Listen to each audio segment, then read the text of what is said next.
वो सदर महाराष्ट्र मजलिस इत्तेहादुल मुस्लिमीन,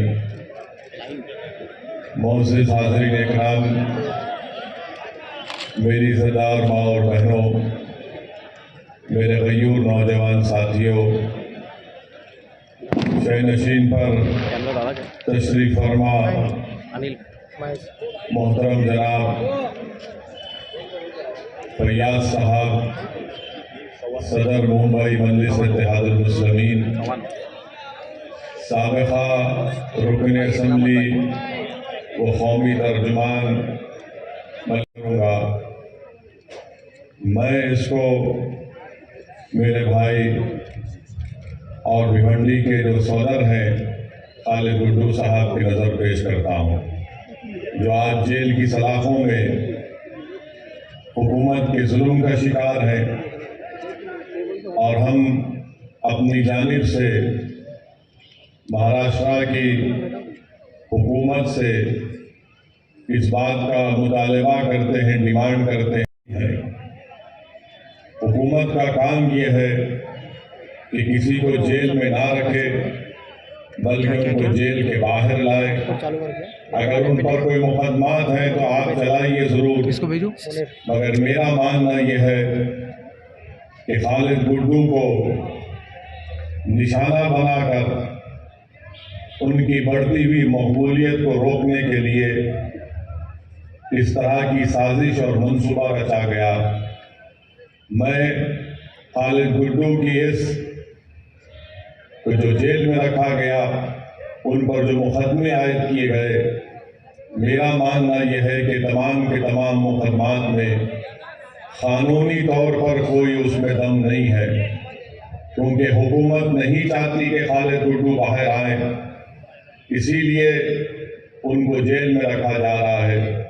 मगर मुझे यकीन है कि इंशाअल्लाह ताला अल्लाह सुब्हानहू व तआला के पास देर है अंधेर नहीं है।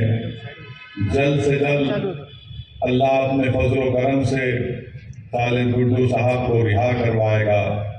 मैं महाराष्ट्र की हुकूमत से भी ये कहना चाहूँगा, यहाँ के मुख्यमंत्री से ख़ास तौर से कहना चाहूँगा कि जिस तरह से दिल्ली की हुकूमत शिवसेना के एमएलएस के ऊपर ईडी का रेड कर रही है, और जिस तरीके से शिवसेना और ख़ास तौर से महाराष्ट्र के मुख्यमंत्री बड़े बेचैन नजर आ रहे हैं कि कहीं मेरे किसी प्यारे को जेल में ना डाल दिया जाए, तो मैं महाराष्ट्र के मुख्यमंत्री से कह रहा हूँ कि अगर आपको अपने पार्टी के लोगों की फिक्र है कि कहीं मोदी की हुकूमत उनको जेल में ना डाल दे, तो फिर आपको ये सोचना पड़ेगा कि आपने कैसे अपनी हुकूमत में खालिद गुड्डू को जेल में डाला।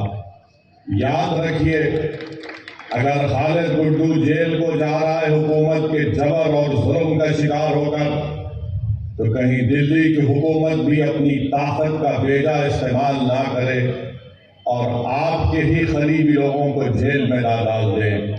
अगर आज आप फिक्रमंद हैं, तकलीफ में हैं, तो मैं महाराष्ट्र के मुख्यमंत्री से पूछना चाह रहा हूँ, खालिद गुड्डू के घर वालों पर क्या गुजर रही होगी? उनके घर में उनके भाइयों पर, उनके अफराद खानदान पर, उनके दोस्तों पर क्या गुजर रही होगी? इसीलिए हम महाराष्ट्र हुकूमत से मुतालबा करते हैं कि आप खालिद गुड्डू को रिहा करवाइए, मुकाबला करिए सियासत में, मैदान में मुकाबला करिए। लोकतंत्र है, लोकशाही है, संविधान के दायरे में रहकर मुकाबला करिए।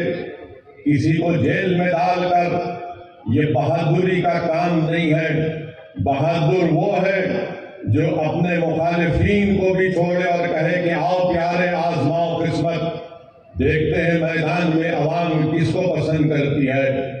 अगर आज हुकूमत महाराष्ट्र की सरकार लोकशाही पर भरोसा करती है, तो मैं उम्मीद करता हूं कि वो खालिद गुड्डू को रिहा करवाएगी और शिवसेना, राष्ट्रवादी कांग्रेस और कांग्रेस ये कहेगी कि खालिद गुड्डू तुम बाहर निकल कर हमसे मुकाबला करो।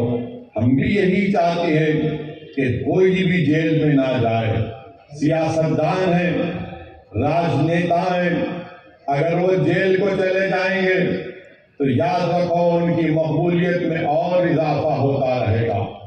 खालिद गुड्डू की मकबूलियत में कोई कमी नहीं आई, ना इंशाअल्लाह कमी आएगी। खालिद गुड्डू एक दिन रिहा होगा और जब खालिद गुड्डू रिहा होगा तो पहले से ज्यादा ताकतवर एक सियासी नेता बनकर रिहा होगा। और मजलिस इत्तेहादुल मुस्लिमीन हमेशा मजलूमों का साथ देती है। जुल्म करने वालों याद रखो, इख्तिदार किसी के पास रहने वाला नहीं है। आज तुम इख्तिदार के नशे में चूर होकर मजलूमों को जेल में डाल रहे हो, मगर इंसानियत की तारीख गवाह है कि जिस हुक्मरान ने अपनी ताकत के बलबे पर अगर वो ये समझ रहा है कि किसी को मैं जेल में डाल सकता हूं, कुदरत का काम यही होता है कि जो हुक्मरान जुल्म करता है अल्लाह उसी हुक्मरान को एक दिन जेल में डालता है और मजलूम को तख्त ताज पर बिठा देता है, और वही काम होगा इंशाअल्लाह ताला। मगर मेरे अजीज दोस्तों और बुजुर्गों, खालिद गुड्डू से दुश्मनी इसलिए क्योंकि खालिद गुड्डू पावर के खिलाफ है। कौन सा पावर? एक तो राष्ट्रवादी के जुल्म के खिलाफ और दूसरा टॉरेंट पावर के खिलाफ खालिद गुड्डू ने आवाज उठाई थी। तो दोनों को ये पसंद नहीं आया कि ये कौन दीवाना खड़ा हो गया जो हमारे इख्तिदार की बुनियादों को हिला के रख दे रहा है। तो टॉरेंट पावर और राष्ट्रवादी दोनों मिलकर खालिद गुड्डू के खिलाफ झूठे मुकदमे आयद करके हजरत पुलिस को भी इस्तेमाल कर लिए और खालिद गुड्डू पर इल्जाम लगाकर उनको जेल को भिजा दिया।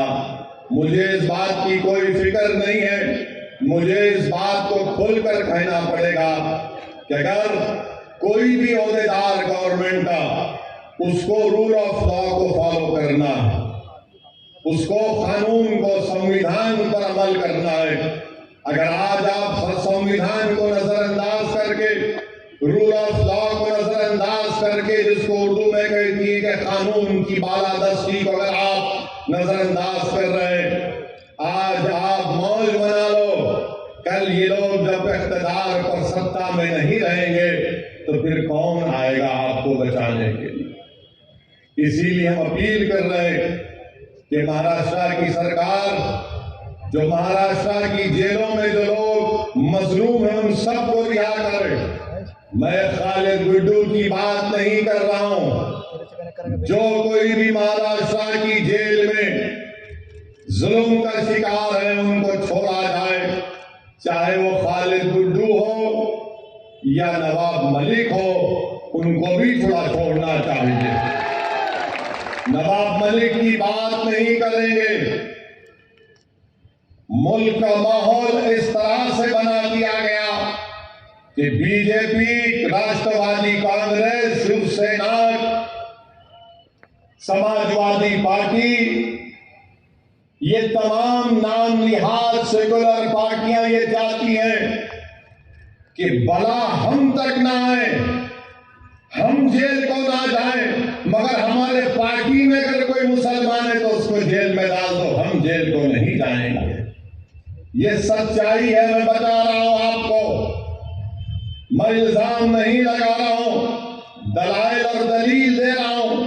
जब राष्ट्रवादी कांग्रेस के मुखिया जनाब शरद पवार साहिब दिल्ली जाकर दिल्ली के बादशाह नरेंद्र मोदी से मुलाकात करते हैं तो मीडिया ने रिपोर्ट किया कि शरद पवार साहिब ने देश के प्रधानमंत्री जो इस वक्त भारत के बादशाह बने बैठे हैं उनसे कहा कि संजय राउत पर कुछ मत करो,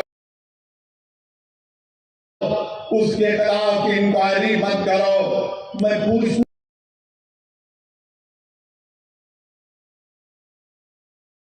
याद नहीं आया, नवाब मलिक का नाम लेना था ना।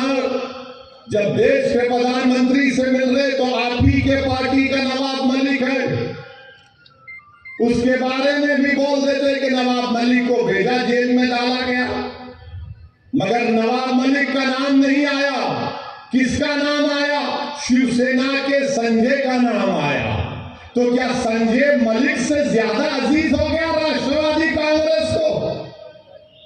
ये हकीकत है। मेरी बात को याद रखो आप। मेरे इस तकरीर के बाद शुरू हो जाएंगे मीडिया के लोग जो शिवसेना की गुलामी करते हैं, तो कोई मोदी की गुलामी करते हैं, तो कोई शरद पवार की गुलामी करते हैं।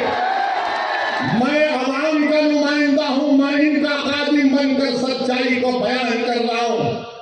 ये बात सच है कि संजय का नाम शरद पवार साहिब लिए, नवाब मलिक का नाम नहीं लिए। क्यों? नवाब मलिक क्या कमतर है संजय से? आप बताओ, क्या नवाब मलिक कमतर है संजय से? क्या नवाब मलिक और संजय बराबर नहीं है? जब बराबर है तो बोलते भी नहीं है जबान से अपनी। क्यों नहीं बोलते? मुसलमान कहां जाएगा, इसको डराओ दौड़ते हुए आएगा हमारे पास।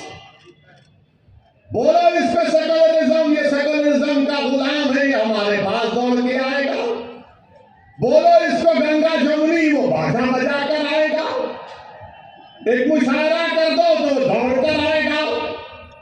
मगर ये आपकी अहमियत है। जब चुनाव आएगा तो चुनाव में कहेंगे ओवैसी की बात पे यकीन मत करो, मोदी को रोकना है, शिवसेना को रोकना है। जब महाराष्ट्र के विधानसभा चल रहे थे, इसी जगह पर मैं आया था, इसी विधानसभा में भिवंडी के, मैंने आपसे अपील की थी कि यहां से काले पिड्डू को कामयाब करिए। मैं आपका शुक्रिया अदा भी करने आया हूं कि आपने अपनी दुआओं से मजलिस इत्तेहाद मुस्लिमीन के उम्मीदवार खालिद पिड्डू को 44,000 वोट से नवाजा। मैं आपको दिल की गहराइयों से सलाम करता हूं। मगर उस वक्त आपको याद होगा, यही राष्ट्रवादी के लोग, कांग्रेस के लोग कह रहे थे ओवैसी को वोट मत दो, भाजपा और शिवसेना को रोकना है। और जब चुनाव हो गए तो राष्ट्रवादी और कांग्रेस ने शिवसेना से मिलकर निकाह किया। निकाह किया। अब ये 1, 2, 3 में दूल्हा कौन है मुझे नहीं मालूम, मगर एक सदाबहार दूल्हा आपके सामने खड़ा हुआ है। जब सत्ता को मिलना था, सीएम की कुर्सी थी, मंत्री की पोस्ट थी, दौलत थी, इख्तिदार था, तो बोले मुसलमान का छोड़ो, कहां जाएगा, उसको हम तो हमेशा से धोखा देते आए हैं। हमने भिवंडी में फसाद करवाया, भिवंडी में मरवाया, इंक्वायरी कमीशन की रिपोर्ट भी आई। मुसलमान भूल जाता है। जज्बात मिलाओ मुसलमान को, भाजपा का, शिवसेना का, सेकुलरिज्म का, इसको पार्ट इसके सामने करो, मुसलमान सन्नाटे में आ जाता। अब आप बताइए, जब मैं पुकार कर कह रहा था 2019 के असेंबली और विधानसभा के चुनाव में कि कामयाब करो खालिद पिड्डू को, आपकी आवाज विधानसभा में जानी चाहिए, तो मेरी ही मुखालिफत में हमारे ही दरमियान से लोग खड़े होकर कहे ये जज्बाती बात करता है। अब बताओ क्या बताओ, ताकि आप जब यहां पर इंशाअल्लाह ताला भिवंडी के लोकल बॉडी के बल्दिया के इंतखाबात होंगे तो आप एक अच्छा फैसला करेंगे और आप मुत्तहिद होकर यहां से इंशाअल्लाह मजलिस के नुमाइंदों को कामयाब करेंगे। और मैं आपसे वादा कर रहा हूं कि हम भी ये कोशिश कर रहे हैं कि हमारी कमजोरियों को, हमारी खामियों को दूर किया जाए। मैं आपसे अपील कर रहा हूं कि आप हमारी रहबरी करिए, हमारी सरपरस्ती करिए। अगर हम गलती करते हैं तो हमारा हाथ पकड़कर टोकिए, मगर इस कारवां को, इस जिम्मेदारी को आपको लेकर आगे बढ़ना है, आपको कामयाब करना है। मैं यहां पर नहीं आया हूं अपने लिए, बार बार यही कहता हूं मैं और कहता रहूंगा। मैं यहां पर इसलिए आया हूं कि ताकि आपकी लीडरशिप बने, आपका फायद बने, जो आपकी आवाज विधानसभा समझे, टॉरेंट पावर के जुल्म का खात्मा हो। यह बुनकरों की सरजमी है, यह मजदूरों की सरजमी है, और यहाँ पर एक बर्फी कंपनी गरीबों का खून चूस रही है, और खून चूसने में मदद कर रही है शिवसेना, राष्ट्रवादी कांग्रेस और कांग्रेस। आखिर क्या बात है कि सिर्फ यहाँ पर कितने वो कोणार्क विकास अघाड़ी के सिर्फ 4 नगर सेवक हैं और उनका महापौर बन जाता है, सिर्फ 4 उनके। और फिर इसमें कांग्रेस भी और शिवसेना भी, बीजेपी भी इनकी मदद है। क्या बात है, ये आपके रिश्तेदार हैं क्या? कांग्रेस के भाजपा था, बैठ के बिरयानी खा लिए तुम लोग, पूरा भिवंडी को लूट लिए। 850 करोड़ का बजट कहां इस्तेमाल हुआ? जब ये सवाल हम करते हैं 850 करोड़ कहां गए, तो कल आप देखेंगे सुबह से ये रात भर नहीं सोएंगे मेरी तकरीर सुन के, करवटें बदलते रहेंगे। कैसा बोला, कैसा बोला, ये बोला, वो बोला। अरे बोलेंगे बाबा, तुम्हारे बाप को भी बोलेंगे, तुमको भी बोलेंगे, और जब तक अल्लाह जिंदा रखेगा बोलते रहेंगे। अब सुबह से शुरू हो जाएंगे, ये बड़गांव भाषण दिया, ये ऐसा बोला, वो उस समुदाय के खिलाफ बोला। अरे बाबू, कभी तकरीर सीखना है ना संविधान के दायरे में रहकर, तो आओ मैं तुमको समझाता हूं कैसे तकरीर करना चाहिए। मगर कल से शुरू कर देंगे, 10 बजे से मीडिया को फोन आएगा, ए वो क्लिप चलाना हो ऐसे की, उसने ऐसा बोला था, तू चलाया क्यों नहीं? कल रात में बारिश को बुला कर बिठा के इसको पूछ जरा, कितनों को बिठा के पूछेंगे, कुछ भी निकलने वाला नहीं है इसमें से। जो बात सच्ची होती है वो कड़वी होती है, कड़वी उन लोगों के लिए होती है जो जुल्म करते हैं, और जो बात सच्ची होती है वो आवाम के दिलों को छू जाती है और दिलों में समा जाती है। इसीलिए मजलिस इत्तेहादुल मुस्लिमीन से मुखालिफ हो। 850 करोड़ का बजट, और अस्पताल जैसा भी कहा गया कि वेंटिलेटर पर है। 850 करोड़ कहां गए? कैसे तो अस्पताल नहीं अच्छा हुआ, किसके जेब में गए? आप अंदाजा लगाइए, 850 करोड़ का बजट अगर अस्पताल की अच्छाई के लिए, डेवलपमेंट के लिए इस्तेमाल होता तो गरीबों को इससे फायदा पहुंचता भिवंडी की। मगर इनको ये चाहते हैं कि नहीं नहीं, गारत का गड़ा है, इनका भरता नहीं है। 850 करोड़ मेरे को कितना, तेरे को कितना? अरे क्या ये खाजा का लंगर है, ढूंढ के लेकर जाएंगे तो? ऐसा लगता है कि पूरे डाकू एक हो गए, ये मेरा हिस्सा, ये तेरा हिस्सा, ये मेरा हिस्सा। और इसी हिस्सेदारी में आपको अपना हिस्सा नहीं मिलता है। इसीलिए मैं आपसे अपील कर रहा हूं कि आने वाले बल्दिया के इंतखाबात में आप मुत्तहिद होकर मजलिस इत्तेहादुल मुस्लिमीन के उम्मीदवारों को कामयाब करिए। मेरी आपसे अपील है कि आपकी आवाज भिवंडी की बल्दिया में गूंजनी चाहिए, आपके मसाइल की हल मिलना चाहिए। और जिस तरीके से आपने अल्हम्दुलिल्लाह 44,000 वोट खालिद गुड्डू को दिए, मुझे यकीन है कि आने वाले बल्दिया के इंतखाबात में आप मुत्तहिदा तौर पर मजलिस के उम्मीदवारों को कामयाब और कामरान करेंगे। मेरे अजीज दोस्तों और बुजुर्गों, मैं आपसे अपील कर रहा था, बता रहा था कि मुल्क में जो हालात हैं वो आप सब जानते हैं, मुझसे बेहतर आप जानते हैं। आज प्रधानमंत्री, देश के वजीर आजम, दिल्ली के बादशाह अपनी हुकूमत के 8 साल के मुकम्मल होने पर बड़े बड़े बातें आज की हैं। मैं देश के प्रधानमंत्री से इतना पूछना चाहता हूं, देश के प्रधानमंत्री, आखिर ये क्या बात है कि 1 लीटर दूध और 1 डबल रोटी का लोफ पैकेट एक ही कीमत में क्यों मिल रहे हैं प्रधानमंत्री? 1 लीटर दूध और 1 डबल रोटी का पैकेट तो बीजेपी वाले बोलेंगे क्या बोलता है ना, क्या बोल रहा है, दूध भी खरीद ले, डबल रोटी खा ले, पेट भर जाएगा। अरे आप बताइए, महंगाई, कभी इतनी महंगाई भारत में कभी नहीं हुई थी, और आज 8 साल देश के प्रधानमंत्री अपनी हुकूमत के बना रहे हैं।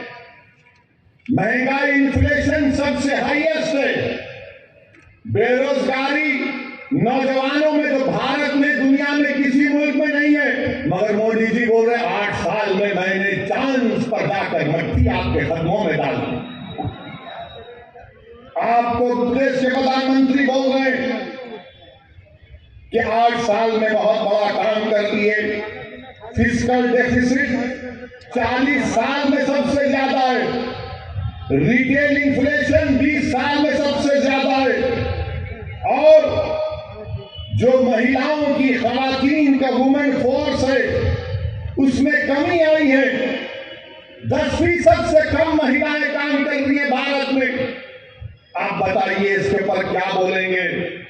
मेरे अजीज दोस्तों और बुजुर्गों, 8 साल का जश्न बीजेपी मना रही है, तो क्या ये बात सच नहीं है कि भारत के फॉरेन रिजर्व जो 640 बिलियन डॉलर से 595 बिलियन डॉलर्स पर आ गए? कौन जिम्मेदार है इसका? FIS, फॉरेन इन्वेस्टमेंट इन्वेस्टर्स 22% से 19% पे आ गए इंडियन स्टॉक्स के। कौन जिम्मेदार है इसका? इखलाक को मारा गया, कौन जिम्मेदार है? पीलू खान को मारा गया, कौन जिम्मेदार है? रकबर को मारा गया, कौन जिम्मेदार है? दिल्ली का फसाद हुआ, कौन जिम्मेदार है? गाय के नाम पर पीटा गया, कौन जिम्मेदार है? दाढ़ी के नाम पर मारा गया, कौन जिम्मेदार है? सर पर टोपी पहनने पर मारा गया, हाफिज जुनैद पर बचलती हुई ट्रेन में मारा गया, कौन जिम्मेदार है? सेंधवा में 12 घरों को तोड़ दिया गया, कौन जिम्मेदार है? मध्य प्रदेश खरगोन में 22 घरों को तोड़ दिया गया, कौन जिम्मेदार है? राजस्थान के खैरोली में फसाद हुआ, कौन जिम्मेदार है? और 8 साल का जश्न मना रहे हैं, इस पर कोई बात नहीं करेगा। अब जब आप भाजपा के लोगों से पूछेंगे, ना मोदी जी ने तो 370 निकाल दिया, तो जब 370 निकाल कर आपने कहा था कि आतंकवाद का खात्मा कर दिया, तो कभी टिकटॉक के टीवी के स्टार को गोली मार दी गई, कौन जिम्मेदार है? एक गवर्नमेंट का मुलाजिम पंडित था, कश्मीरी पंडित, उसको मार दिया गया, कौन जिम्मेदार है? तुमने झूठी पिक्चर तो बना दी, जज्बात में नफरत पैदा करने के लिए इस्लाम और मुसलमानों के लिए, मगर वो पंडित को मारा, कौन जिम्मेदार है? तुम्हारी सरकार है।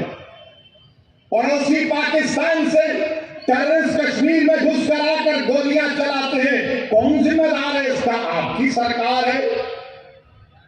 नौकरियां नहीं है, कौन जिम्मेदार है इसका? कौन जवाब देगा इसका?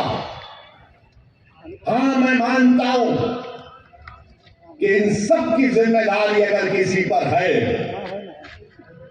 इन्फ्लेशन बढ़कर है, तो मुगल बादशाह अकबर जिम्मेदार है। नौजवानों में, युवाओं में बेरोजगारी है, तो ताजमहल बनाने वाले शाहजहां की जिम्मेदारी है। पेट्रोल डीजल बढ़ गया, औरंगजेब जिम्मेदार है, मोदी जी नहीं है जिम्मेदार। ये लोग करके गए, इसीलिए पेट्रोल आज तक बढ़ रहा है। सरकार आपकी है, मैं खुद कह रहा हूं ना, औरंगजेब, अकबर, शाहजहां सब जिम्मेदार हैं, मोदी जी नहीं है जिम्मेदार। मेरे अजीज दोस्तों और बुजुर्गों, एक बात मैं भारत के मुसलमानों को भिवंडी से कहना चाहूंगा। भारत के जो सेकुलर जहन रखने वाले हमारे हिंदू भाई बहन हैं, दलित हैं, ओबीसी समाज के लोगों से कहना चाहूंगा, भारत कैसे बना? यह आज जो भारत है कैसे बना? ये आरएसएस, बीजेपी कहती है कि आक्रमण करने वाले मुसलमान आए थे, कहते हैं ना, ये आए थे, आक्रमण करने वाले आए थे भारत में। तो क्या भारत की तारीख सिर्फ मुगलों से शुरू हुई क्या? नहीं, 65,000 साल पहले भारत में, जो मौजूदा भारत है या जो हम इसको कहते हैं, ये हमारा जो खित्ता है, उसमें 65,000 साल पहले अफ्रीका से लोग आए थे। 65,000 years ago, people from Africa came to India or Bharat of that time. फिर 45,000 साल पहले ईरान से किसान आए थे। फिर उसके बाद मशरिकी एशिया से ईस्ट एशिया से लोग आए। फिर उसके बाद से सेंट्रल एशिया, वस्ती एशिया से लोग आए, उनको आर्यन बोलते। तो 4 किस्म का माइग्रेशन हुआ, अफ्रीका से, ईरान से, और तीसरा हुआ मशरिकी एशिया से, जिसको स्टेट्स पर्सनलिस्ट कहते हैं। चौथा वस्ती एशिया से, जिनको आर्यन कहते हैं। ये 4 आए तो भारत बना। अब भारत किसका है मालूम आपको? मेरा भी नहीं है भारत, ना उद्धव ठाकरे का भी है, ना ओवैसी का है, ना मोदी का है, ना शाह का है। भारत अगर किसी का है तो द्रविडियन का है, आदिवासियों का है। द्रविडियन और आदिवासियों का है। मीडिया वालों, तुमको मसाला दे रहा हूं, मगर याद रखो, अगर तुम चलाओगे तो फंस जाओगे। चलाओ, मेरे को कोई बात नहीं है, क्योंकि दूल्हे का नाम लेकर ही तो नाम चलता है। चलाओ। तो 4 लोग आए थे, माइग्रेशन हुआ। ये मुसद्दिक़ा आपसे कह रहा हूं, मगर बीजेपी वाले से कहते हैं मुगल आए। अबे अफ्रीका से भी तो आए थे, ईरान से भी आए थे, सेंट्रल एशिया से भी आए थे, ईस्ट एशिया से भी आए थे। ये सब मिले तो भारत बना। मगर आदिवासी यहां का है, द्रविडियन यहां का है। ये आर्यंस आए थे 4,000 साल पहले।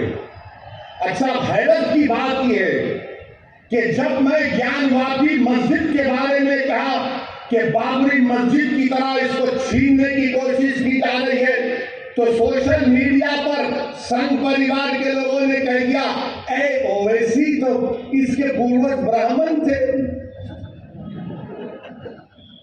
मेरे बाबा का नाम सुल्तान सलाहुद्दीन ओवैसी, दादा का नाम अब्दुल वाहिद ओवैसी, दादा के बाबा का नाम इस्माइल ओवैसी, और भी जा सकता हूं। नहीं, ये ब्राह्मण थे।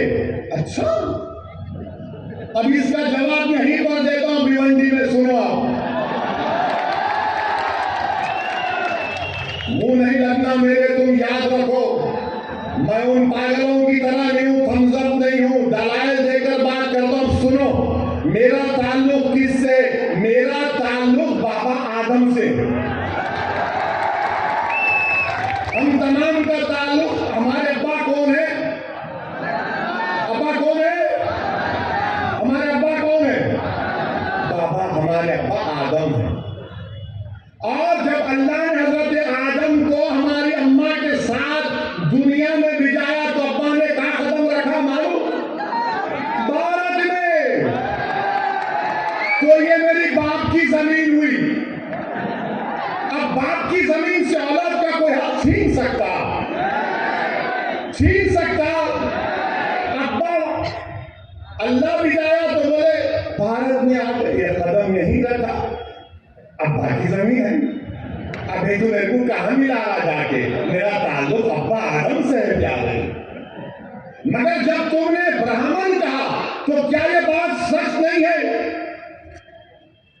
कि बाल गंगाधर तिलक, जो भारत की आजादी में बहुत बड़ा योगदान किए, मुजाहिद आजादी है, क्या उन्होंने नहीं कहा था कि आर्यन लोग आर्कटिक से आए थे? आर्कटिक, उन्हें कहा था ये बात।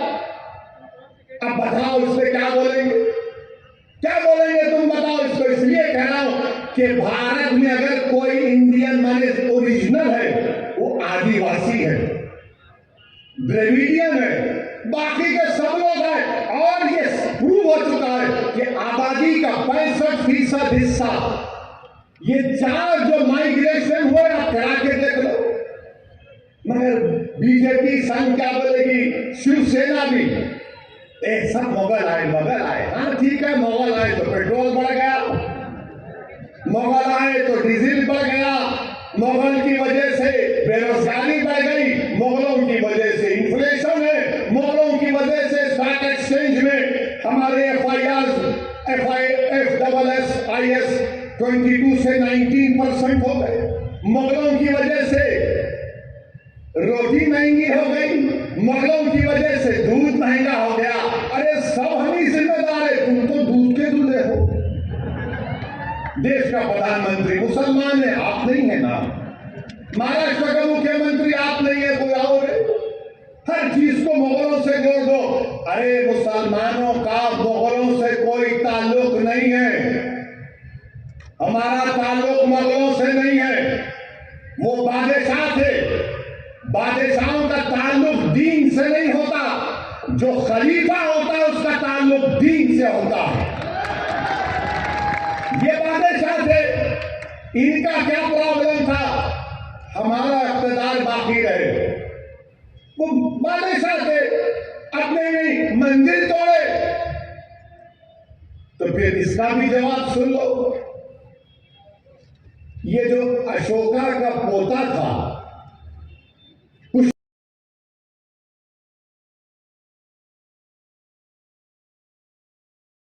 और यही शख्स ने 40,000 बुद्धिस्ट इबादतगाहों को निस्तो नाबूद कर दिया। चलो बोलो इस पे झूठ है क्या, बोलो इस पे झूठ है क्या, कौन सा पुष्पवंत का संख्या बताओ। नहीं बोलेंगे, अब जब सुनेंगे तो खामोश हो जाएंगे। अशोका के पोते को हराने वाला कौन था, नाम बोलो, नहीं बोलेंगे। ये आपको समझना है। अब बात करेगी, बोलेंगे यूं करे, अच्छा फिर क्या जेम्स का इख्तिदार नहीं था भारत में, क्या शैवाइट्स और विष्णुवाइट्स में तसादुम नहीं हुआ? क्या तुम तारीख तोड़ मोड़ के पेश कर रहे हो? अरे उन जाहिलों के सामने अपनी जहालत दिखाना, असदुद्दीन ओवैसी के सामने जहालत मत दिखाओ, तुमको आईना दिखा दूंगा, मैं याद रखो।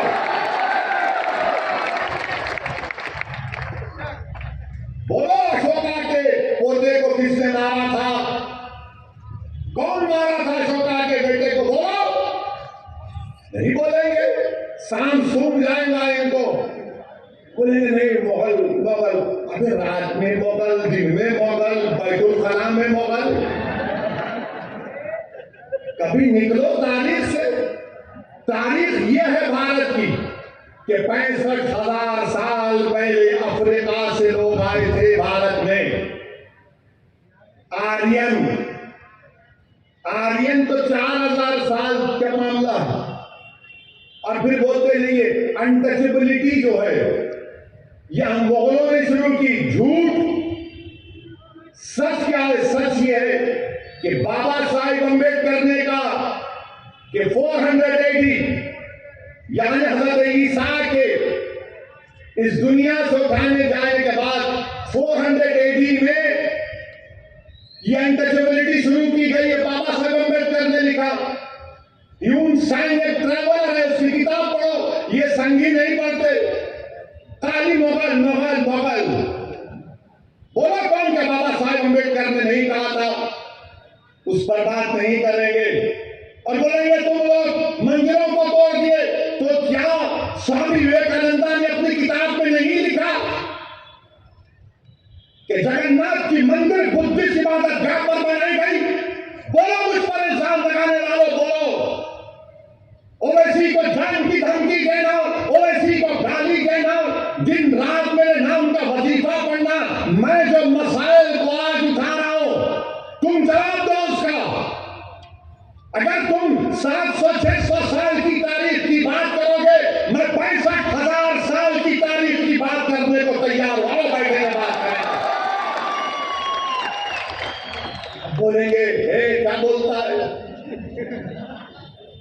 घर में खोदेंगे। किसी ने मुझे फोन करके कहा कि आपके घर में खोदेंगे। मैंने कहा मेरे घर में तुम खोद नहीं सकते। बोले कैसे नहीं खोद सकते? बोला मेरा घर है, कोई आंख उठाकर नहीं देख सकता, याद रखो। खोदेंगे। अब बोल रहे ताजमहल के नीचे, उसके तहखाने में क्या है देखेंगे। अब तो बोल रहे कि आगरा के किले में जो मस्जिद है उसके नीचे खोदेंगे।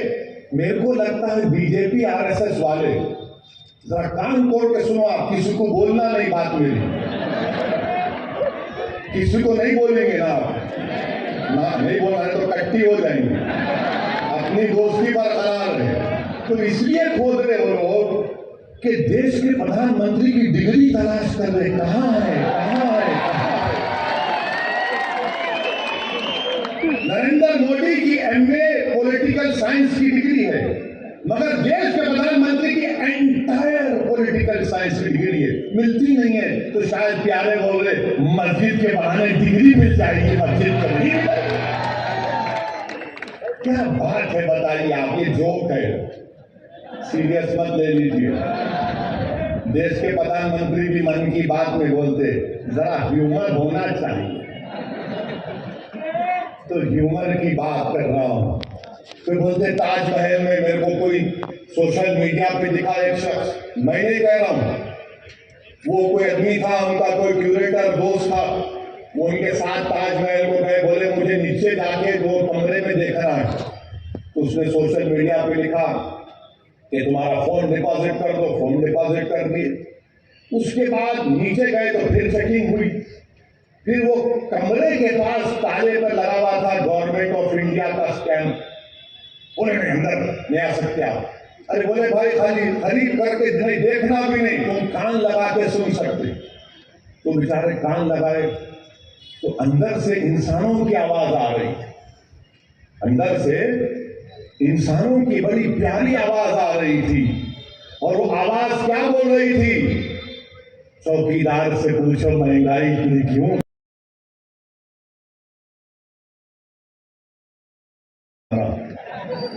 जाओ बुक कर लो, शाहजहां के मुमताज पे मुझे क्या करना है? मैं सोशल मीडिया पे पढ़ के कह रहा हूं, उसको बुक करो आप। मगर मेरे अजीज दोस्तों और बुजुर्गों, मुल्क की हालात आपको ये बता रहे हैं कि नफरत और बीजेपी और संघ परिवार मिलकर भारत के मुसलमानों के खिलाफ एक ऐलान जंग कर चुके हैं, ऐलान जंग कर चुके हैं। और हमारी हर तहजीब की हर निशानी को मिटाना चाहते हैं, हर चीज को मिटा देना चाहते हैं। हलाल गोश्त देश के लिए खतरा, हिजाब देश के लिए खतरा, दाढ़ी देश के लिए खतरा, टोपी देश के लिए खतरा, मस्जिदें देश के लिए खतरा, मस्जिद की मीनारें देश के लिए खतरा, मस्जिद की अजान की आवाज देश के लिए खतरा, सब चीज खतरा है देश के लिए। और इस बात में आप देख लो, जब ये बातें हो रही हैं तो क्या कांग्रेस कुछ बोलती, क्या राष्ट्रवादी कुछ बोलती है, क्या शिवसेना कुछ बोलती है, क्या समाजवादी कुछ बोलती है, क्या आम आदमी पार्टी कुछ बोलती है? कोई अपने आप को सेकुलर पार्टी बोलने वाले कुछ नहीं बोलेंगे। हलाल पे गोश्त पे नहीं बोलेंगे, हिजाब पे नहीं बोलेंगे, अज़ान पे नहीं बोलेंगे, ज्ञानवापी मस्जिद को छीनने की बात पर नहीं बोलेंगे। क्यों नहीं बोलेंगे? मुसलमान को डराओ, वो तो हमारा खैदी है, और हम ज्यादा बोलेंगे तो हमारा हिंदू वोट हमको नहीं मिलेगा।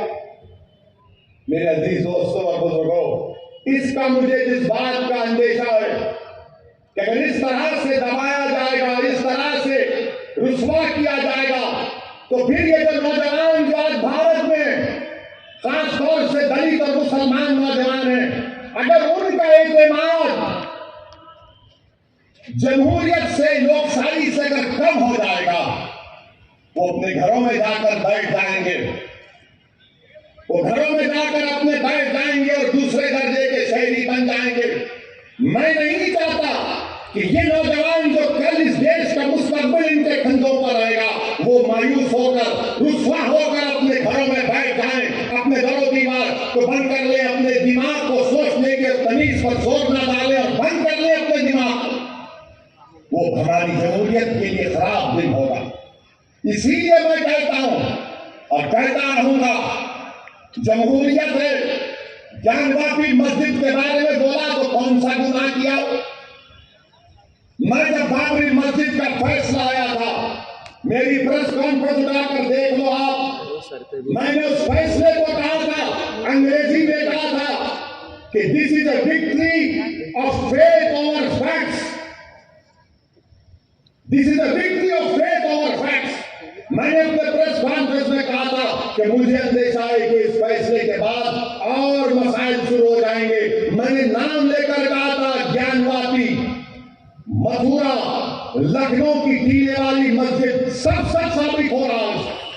उस वक्त भी सब गालियां दिए मुझे।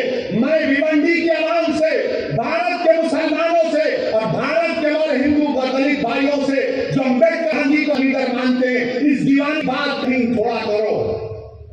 तुम मुझसे फरारी को, मगर मैं कहूं मेरी बात को सुनो जाओ। ये लंबी रहने वाली है, बच्चे बनाओ, मेरी इस बात को याद रखो। ये रात अंधेरी रहने वाली है, लंबी अंधेरी रहने वाली। तुम ये समझ रहे हो कि कोई सेकुलर पार्टी आकर तुम्हारे अंधेरे को दूर करेगा? ये अंधेरा क्या है? फिरकापरस्ती का अंधेरा, नफरत का अंधेरा। इस अंधेरे में अगर रोशनी अगर कोई पैदा कर सकता है तो आप और हम कर सकते हैं। आप एक चिराग जलाओ अपनी सियासी ताकत का, एक चिराग जलाओ। इस चिराग में तुमको तेल की जरूरत नहीं, इस चिराग में तुमको अपने आंसुओं की और अपने जज्बात की जरूरत है। तुम एक चिराग जलाओ इन तूफानों में, इन नफरत के तूफानों में। इस चिराग को जलाओ और अपनी रोशनी से तमाम माहौल को मुनव्वर कर दो। अगर आज आप खामोश बैठ जाएंगे तो फिर आने वाली नस्ल आपको जवाब नहीं देगी, आपको जवाब देना पड़ेगा। मेरे अजीज दोस्तों और बुजुर्गों, हिजाब, हलाल गोश्त, मस्जिद, अज़ान, CAA सब पे होते होते अब टीवी पर अल्लाह के रसूल सल्लल्लाहु अलैहि वसल्लम की शान में बकवास भी हो रही। एक अंग्रेजी टीवी चैनल के ऊपर भारतीय जनता पार्टी के स्पोक्स पर्सन एक मोहतरमा साहिबा ने रहमतुल्लाह अलैहि सल्लल्लाहु अलैहि वसल्लम पर आप शराब बोल दिया, हमारी उम्मत की मां पर कुछ बोल दिया। मैं पूछना चाहता हूं, क्यों नहीं कांग्रेस बोलती इसके ऊपर से खिलाफ? क्यों नहीं राष्ट्रवादी इस पर कुछ बोलती है? कौन बोलता है? मुसलमान ही बोलता है, असदुद्दीन ओवैसी बोलता है। हैदराबाद में आज कमिश्नर पुलिस हैदराबाद के पास एक कुल जमाती डेलीगेशन गया, मगर आपको बता रहा हूं और आप गवाह हैं मेरी इस बात का कि जब कमली वाले पर कोई नाम शराब रखता है तो कोई नहीं बोलता। उद्धव ठाकरे के बारे में अगर कोई बोलेगा तो उसके घर को जाकर उस पर धमकी दी जाएगी या उसके मुंह पर काली फेंकी जाएगी। शरद पवार पर कोई बोलेगा तो थप्पड़ मारा जाएगा। शरद पवार के बारे में कोई दिखेगा तो उस एक्ट्रेस को जेल में डाल दिया गया। तो बताओ, क्या शरद पवार को बोला जाएगा, उद्धव ठाकरे को बोला जाएगा, मोदी को बोला जाएगा, और जब मेरे रसूल के बारे में बोला जाएगा तो तुम सब गूंगे बन जाओगे? तुम कुछ नहीं बोलोगे। मैं आपसे मुखातिब नहीं हूं, मैं इख्तियार की कुर्सियों पर बैठने वालों से पूछ रहा हूं, बताओ, बोलो। शरद पवार के बारे में बोले तो थप्पड़ मार कर हेलमेट तोड़ दिए। उस एक्ट्रेस ने कुछ कहा तो जेल में डाल दिए। मोदी के खिलाफ लिखे तो जेल में डालते हैं, योगी के खिलाफ कुछ बोले तो जेल में डालते हैं। और रसूलुल्लाह सल्लल्लाहु अलैहि वसल्लम की शान में बना शनाब करता है। अरे खाली नारे लगाने से कुछ नहीं होता। मैं जो कह रहा हूं सोचो उस बात पर। जब अल्लाहु अकबर कहते ना तो उसके माने समझो। मेरे अजीज दोस्तों और बुजुर्गों, आपकी खामोशी मुझे शिकवा इन तमाम पार्टी से नहीं है, मैं आपसे शिकायत कर रहा हूं। मैं आपके सामने अपना दर्द बयान कर रहा हूं।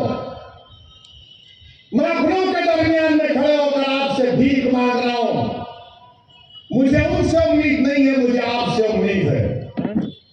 अगर मेरी बात कड़वी लग रही तो अपना दीवाना बेटा और भाई समझकर माफ कर दो, मगर मेरा हक बनता है कि मैं तुम्हारे सामने बोलूं। अगर तुम्हारे सामने नहीं बोलूं तो कहां जाकर बोलूं, बताओ मेरे अजीज दोस्तों और बुजुर्गों।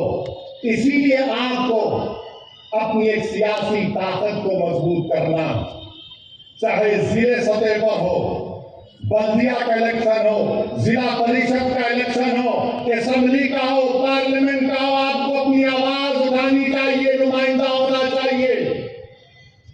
मत जाओ इन लोगों की बातों में कि ओवैसी खड़ा होगा तो वो जीत जाएंगे। अरे जब मैं नहीं भी खड़ा हो रहा हूं तो जीत रहे ना।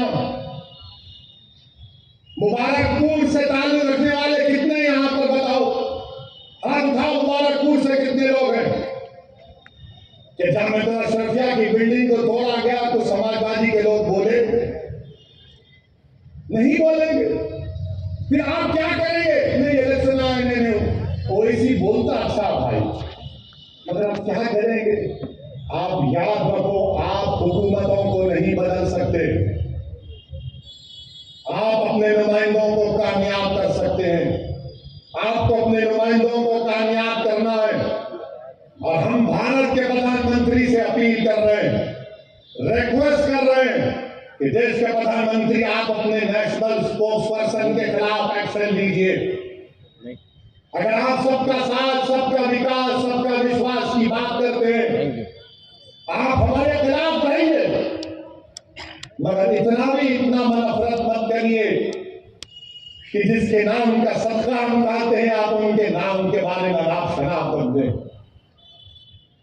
जिसके नाम का हम सदका खाते हैं, देश के प्रधानमंत्री आपसे अपील कर रहे हैं कि अल्लाह के रसूल सल्लल्लाहु अलैहि वसल्लम के बारे में आपके स्पोक्स पर्सन ने जो अनाप शराब बता, आप मुसलमानों के भी प्रधानमंत्री हैं, आप देश के प्रधानमंत्री हैं, आप बता दो ये चीज गलत है, उसको रोको, आप केस बुक करो। देश के प्रधानमंत्री को ये काम करना चाहिए। करेंगे नहीं करेंगे मुझे नहीं मालूम, मगर मुझे यकीन है कि जिसने भी इस तरह की अनाप शराब बता है उसको उसका सियासी चढ़ाव उठता जाएगा, उसको सिक्योरिटी मिलेगी, उसको बड़े बड़े ओहदे दिए जाएंगे। मगर हम देश के प्रधानमंत्री से अपील कर रहे हैं कि जो अपने आप को सेकुलर पार्टी कहते हैं, शरद पवार साहब आपको बोलना चाहिए। आपके बारे में कोई बोला तो थप्पड़ मार देंगे। उद्धव ठाकरे आपको बोलना चाहिए, मुखालिफत करो, आप की कोई एतराज नहीं है, मगर हर चीज की एक हद होती है। किसी को इस बात की इजाजत नहीं है कि आप किसी भी मजहब के बारे में, उनके बड़े बड़े लोगों के बारे में आप अनाप शनाप बरतें। मुझे भी इख्तलाफ है बीजेपी से, शिवसेना से रहेगा जिंदगी भर। मेरे अजीज दोस्तों और बुजुर्गों, मैं आपसे अपील कर रहा हूं कि मुत्तहिद रहिए, और बीजेपी से अपील कर रहे हैं कि ये आप नेशनलिज्म का, भारत से मोहब्बत का दर्श हमको मत दो। हम वो लोग हैं जो हमारे बुजुर्ग जेल में थे, एक खत भी हमारे बुजुर्गों ने अंग्रेजों से माफी का नहीं लिखा। क्या अल्लामा फजल खैराबादी ने काला पानी की सजा में तो अंग्रेजों को खत लिखा? फांसी पर चढ़ गए मोदी जी, अंग्रेजों के खिलाफ माफी नहीं मांगी, पेंशन नहीं लिया अंग्रेजों के खिलाफ, अंग्रेजों से अंग्रेज का घर नहीं लिए। हमने कहा यही हमारा भारत, हमारा घर है, लड़ेंगे, अंग्रेजों को भगाएंगे या फिर अपनी जान को कुर्बान कर देंगे। और जिस शख्स का तुम जश्न मना रहे हो, क्या उसका नाम महात्मा गांधी के कपूर इंक्वायरी कमीशन में नहीं आया? जो महात्मा गांधी के कत्ल में कॉन्स्पिरेटर है।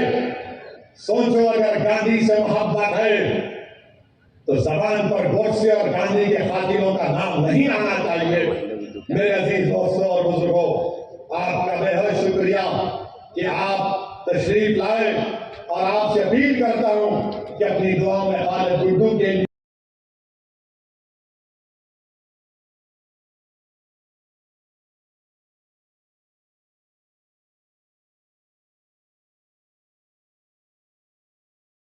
अस्सलाम वालेकुम व रहमतुल्लाहि व बरकातहू।